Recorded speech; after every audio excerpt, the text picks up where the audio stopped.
व्यापारियों के बनियों के सबसे बड़े नेता हैं और देश में बनियों का एकमात्र मुख्यमंत्री थे अरविंद केजरीवाल। उनको जेल में डाल दिया। बनिया समाज में कितना विरोध है, क्या चुनाव में असर दिखाएगा?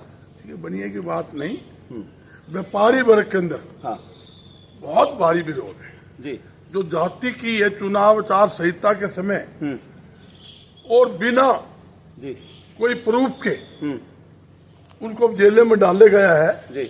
और मैं कहना चाहता हूं देश के जो भी व्यापारी वर्ग है, वैश्य समाज है, उसमें बड़ी भारी नाराजगी है जी।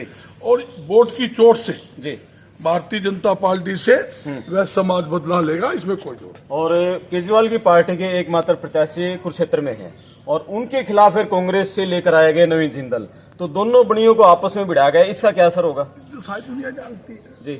फूट गेरो राज करो। जी।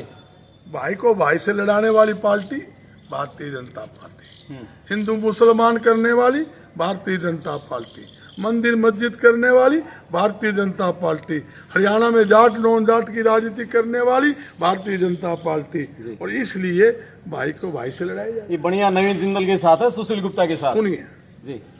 बनिया की जो बात है, हाँ मैं एक बनिया एक नाम है जी बनिया, वो है जिस सबको बना के चलने वाला है। जी 36 बरादरी का लोग जी व्यापार करते हैं, उसको हम बनिया कहते हैं। जी।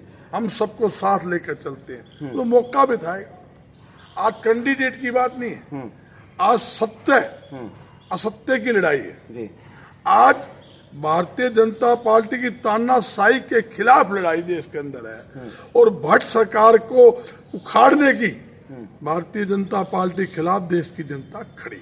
जिंदल परिवार आप हिसार में रहते हैं, बड़ा मजबूत है हिसार में, और अब वो जैसे ही बीजेपी में आया है, अब वहाँ कांग्रेस किस हालत में है? देखिए आपको सब पता है कांग्रेस मजबूत खड़ी है।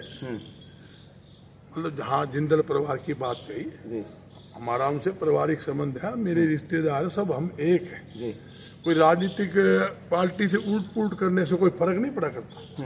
कोई किसी पार्टी में, कोई किसी पार्टी, सामाजिक कोई रिश्ते कम थोड़ी होते। जी। समाज रिश्ते मेरे सुशील जी के साथ भी है, उसके साथ भी है, अरविंद जी के साथ भी है, मावरी गुप्ता जी खड़े हैं उनके साथ भी है। यानी जो हम सामाजिक आदमी हैं, हम चुनाव जीतने हमारे लिए बड़ी बात नहीं है, सामाजिक रिश्ता निभाना हमारे लिए बड़ी बात है। मगर मैं एक बात कहूंगा, बड़ी तकलीफ और बड़ी पीड़ा है अरविंद केजरीवाल जी के साथ जो हुआ वो गलत हुआ है। देश की जनता खुलेआम कह रही है। जो शराब घोटाले की बात करते हैं, शराब घोटाला हरियाणा में हुआ है, पुलिस कस्टडी के अंदर करोड़ों रुपए की शराब कोरोना के समय भेज दी। सरकार ने FIR दर्ज कर रखी है, SIT गठन कर रखी है। मैं पूछना चाहता हूँ सरकार से, कहाँ है वो मुख्य आरोपी? क्यों नहीं पकड़े आपने? आप मुख्यमंत्री कहते थे उस टाइम मनोहर लाल खट्टर जी, आरोप लगाने से कोई दोषी सिद्ध नहीं होता। संदीप सिंह मंत्री था, उसके ऊपर FIR दर्ज की चंडीगढ़ में हुई, लोगों ने चिल्लाया, महिला कोर्ट ने चिल्लाया, कहा FIR दर्ज हुई है, आरोप लगाने से क्या होता है? दोषी सिद्ध नहीं हुआ।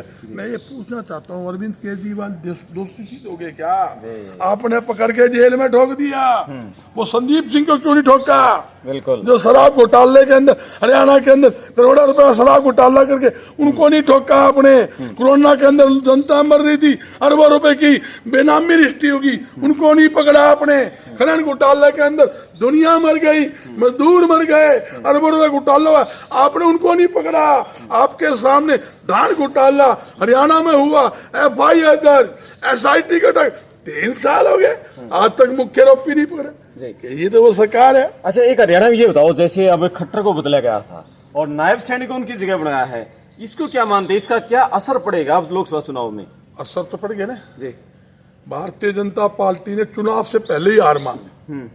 वो हार का ठिकरा मनोहर लाल जी ने अपने के बजाय आपके चेले को ठोक दिया। अच्छा। भाई मैं तो होता तो मैं कर लेंदा जुगाड़, और इसने हरवा दिया भाई।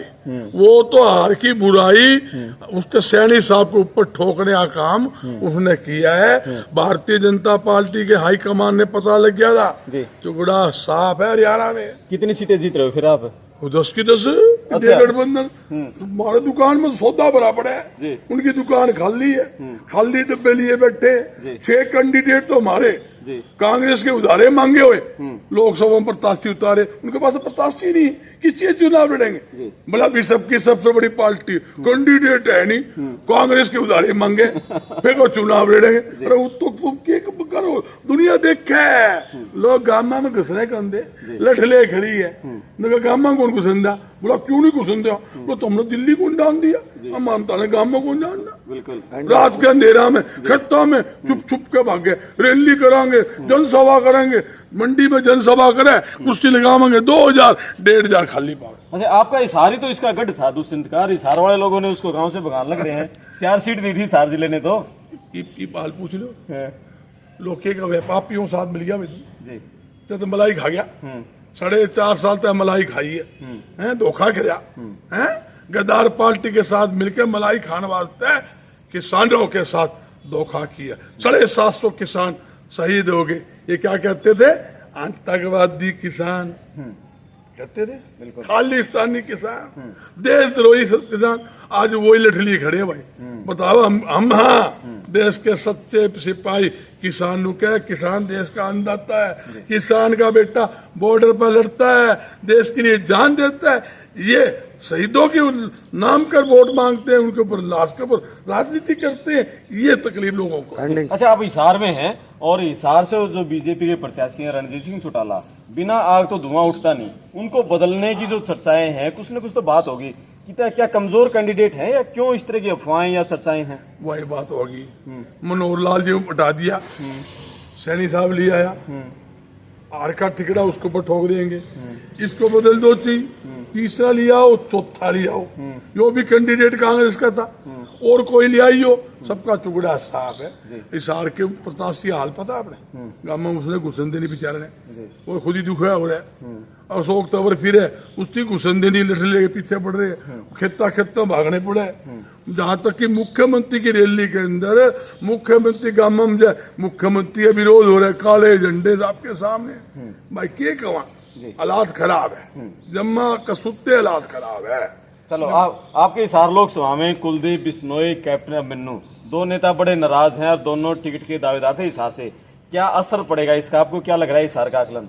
देखो, ये कहते हैं भारतीय जनता पार्टी काट्टा निकालने की, मनोहर लाल खट्टर ने सही काट्टा निकाला।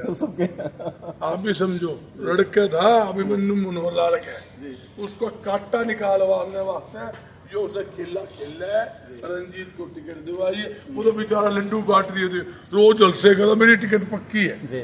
अभी मेरे मित्र है अभिमन्यु जी, और जहाँ तक रंजीत चौटाला मेरा खास मित्र है, मेरे पारिवारिक संबंध है, अच्छा इंसान है, बढ़िया इंसान है।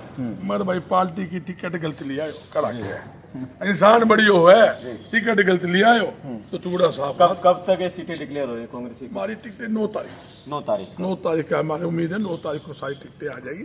आज भी हमारी मीटिंग चल रही है, कल भी मीटिंग है, और 9 तारीख को उम्मीद है, 9 तारीख को रात को टिकट फाइनल। चलो, बहुत धन्यवाद। ये थे हमारे साथ व्यापारी नेता बजरंग दास गर्ग, और बड़ा खुलकर बोले हैं, हर एक बात पर मनोहर सरकार, नायब सैनी सरकार को निशाने पर लिया है और दावा किया है कि कांग्रेस 10 की 10 सीटें जीतेगी। मैं आपका दोस्त क्रमपाल, पड़ताल टीवी पर बने रहें, चैनल को सब्सक्राइब करें। धन्यवाद।